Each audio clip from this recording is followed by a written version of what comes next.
So I would like now to welcome Clara Pacquet, who is here with us. I will briefly introduce Clara, and Clara, during this time, you can start to share your screen. Yes. So since 2019, Clara Pacquet has taught art history and theory at the École supérieure d'art Pays Basque, where she has also served as head of research since 2023.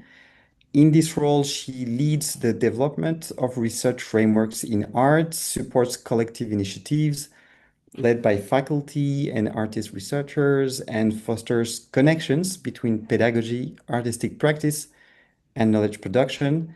Clara holds a PhD in philosophy with specialization in aesthetics. And before joining the art school of Pays Basque, she worked as a researcher in Franco-German academic projects at the intersection of philosophy and art history with a historical scope ranging from the Enlightenment to the present. These projects were conducted at institutions including the Centre Marc Bloch in Berlin, the Deutsches Forum für Kunstgeschichte Paris, and the Staatliche Akademie der Bildenden Künste Stuttgart and the University of Zurich as well. So welcome, Clara. The floor is yours. Thank you. Thank you, Gaëtan. And can you see my screen properly? If I start the full screen on my side and then I don't see you anymore, I just see my, but maybe it's not like a big problem. It's fine. It's fine, okay. Mhm. And good morning or good afternoon to everyone. And thank you very much for being here. I prepared, since I'm not completely confident in English, I won't be speaking completely freely. I've written my text, but I won't be longer than 20 minutes. And I have like a couple of video supers which are also very simple, just to eventually structure your listening in my presentation. But yes, I propose two parts for my presentation. The first one is a list of empirical observations based on my experience as a teacher in an art school, and then the second one try to situate a little bit more my arguments in a broader philosophical context. So in the first part of my presentation, which I entitled Empirical Observation, I would like to begin by describing the position from which I am speaking here.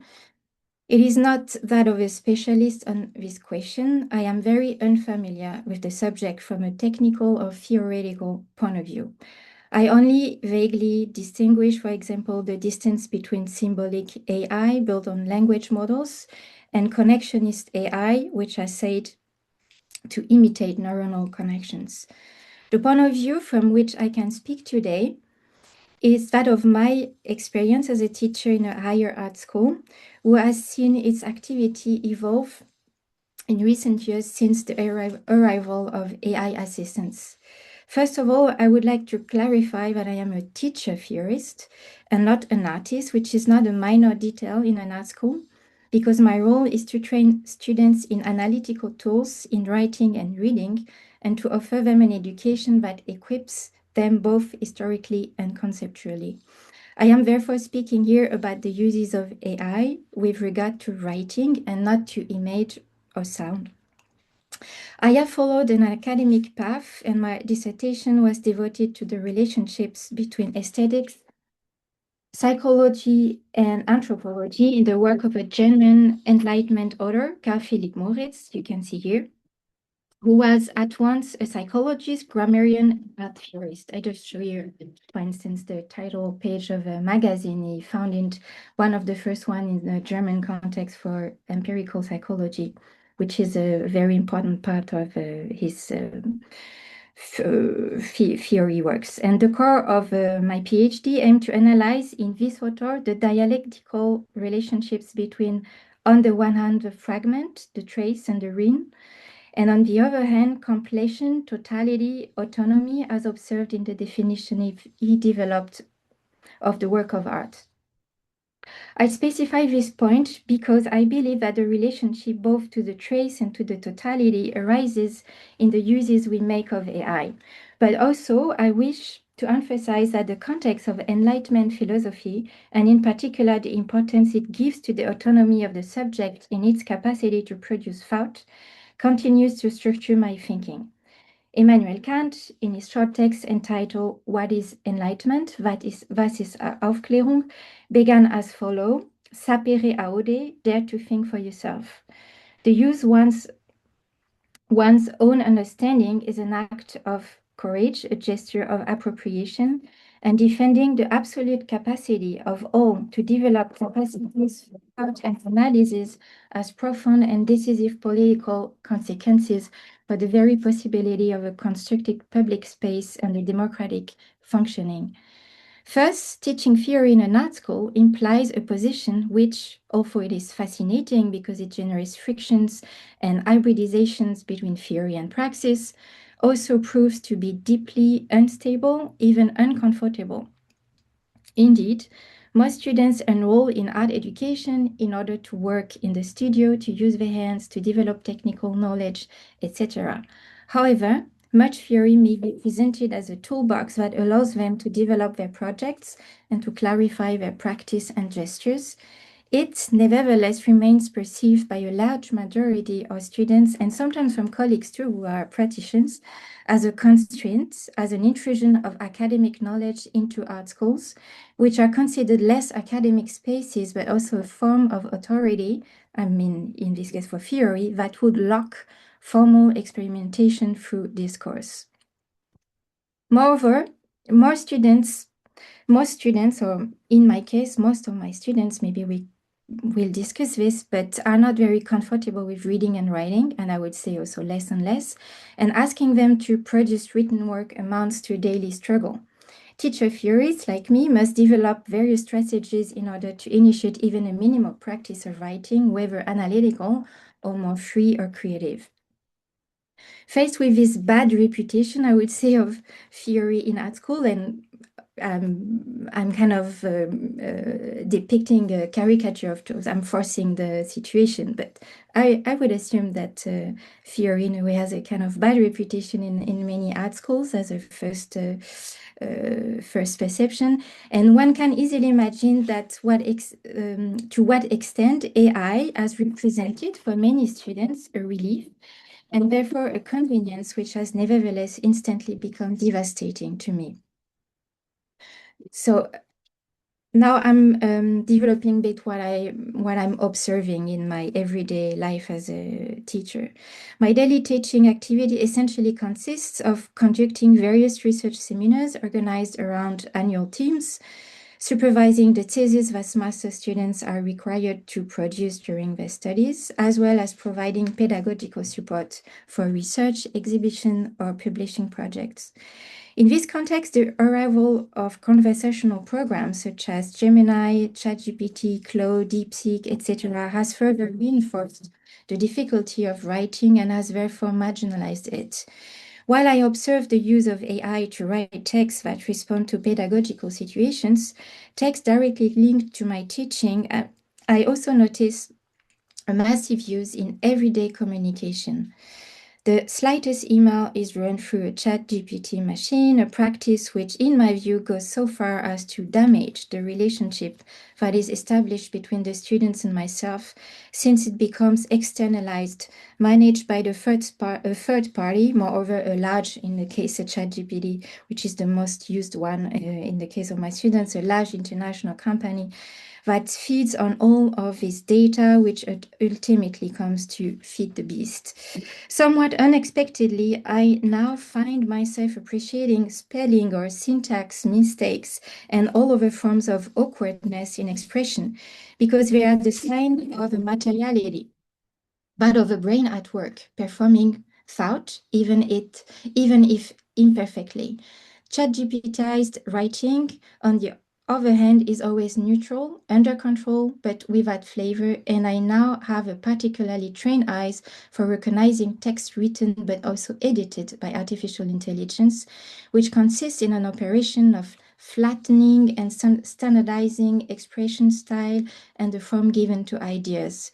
One can also recognize the influence of the English language on French, for instance, putting into practice the formula one sentence, one idea, the circumlocutions specific to the French language, including Prussian style and its famously endless sentences, have little chance of being produced by a generative intelligence. Although, to date, I've never attempted to experiment of asking in a prompt for a text to be reproduced in a Prussian style. So I can imagine that it's possible to arrive to that result, but with, I imagine, a pretty long process, but maybe I'm wrong. We can discuss this later. This mechanism is entirely recognizable at the level of form to me, and this is therefore formal imperfections that today gain in relational value. As for the content, I will not elaborate here, but the accuracy of the elements, facts, ideas, etc. presented can, as we know, contain very serious errors, nonsensical statements, and so on, all delivered in a highly assertive tone. The formulation of doubt, a primary philosophical driver, as we know, does not yet seem to find a fully convincing form within generative intelligence. Even doubt appears rounded, controlled, without rough edges, self-assured. Now I go to the definition of the problem. To me, my position as a teacher theorist leads me, like many colleagues teaching at university, to question the usefulness of going through writing in order to develop an idea, to communicate it, and to work on it critically.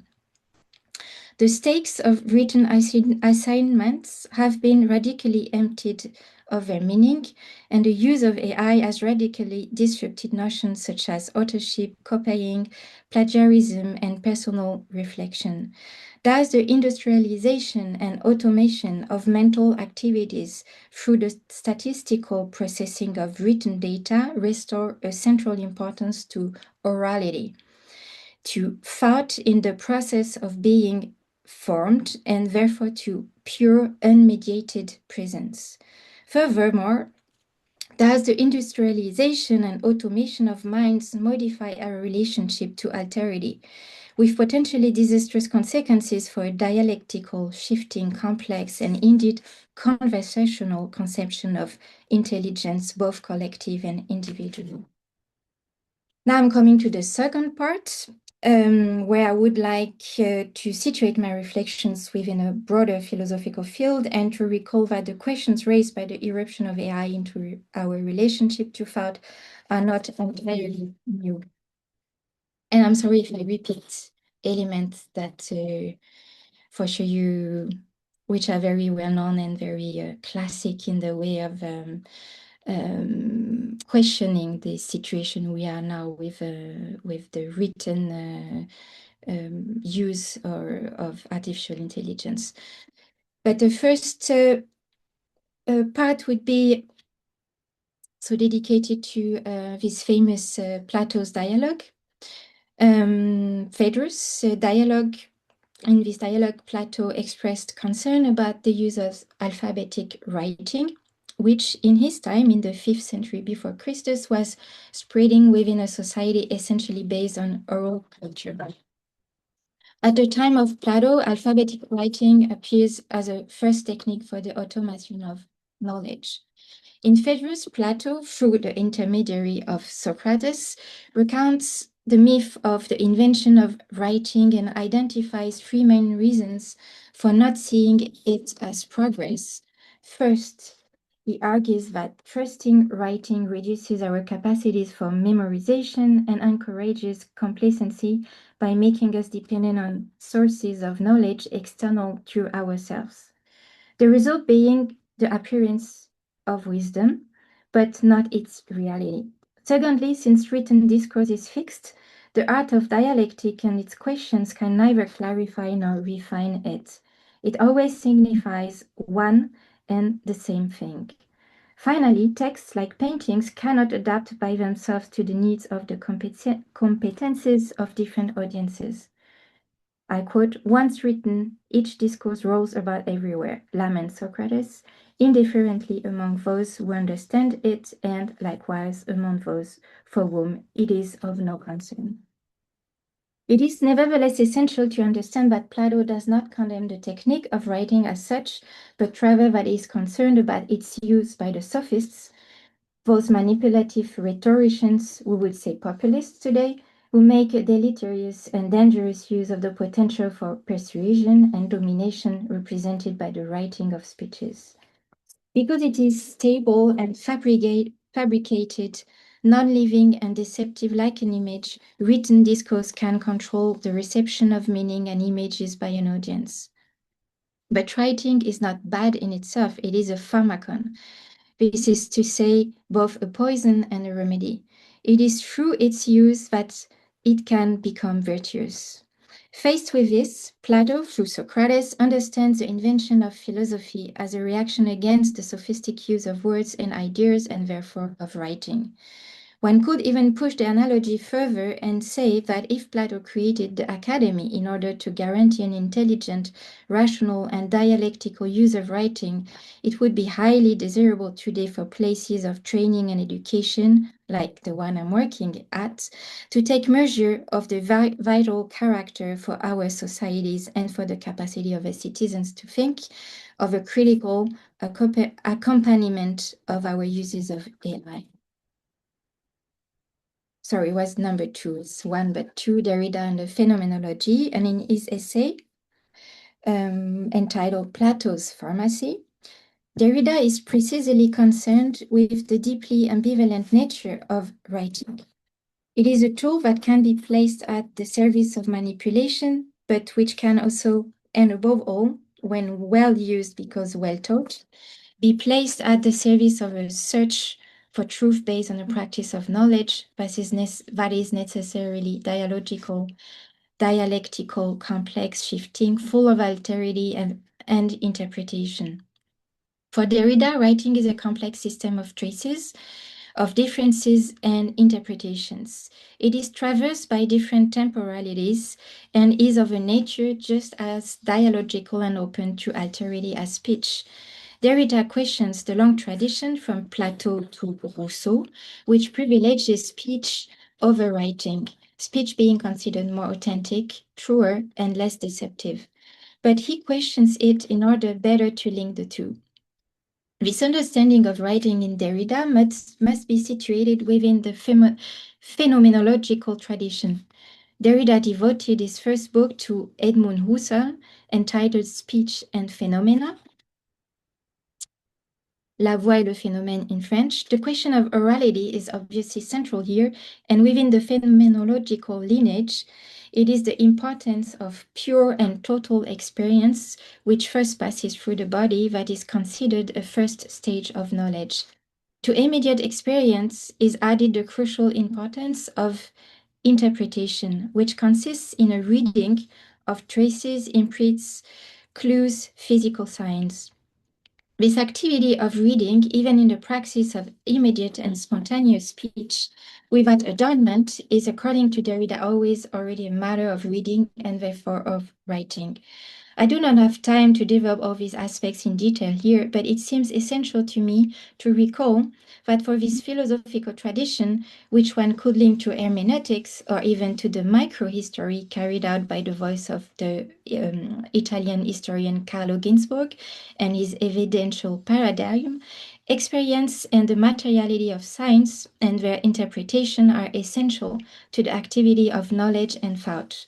This conception of knowledge, this epistemology, stands in contrast to a mathematical vision of language, of science, and of meaning, a vision which is at the origin of the development models of artificial intelligence that are based on a numerical, quantitative, and statistical understanding of data processing, and not on an empirical, analogical, and qualitative activity of reading traces and producing meaning.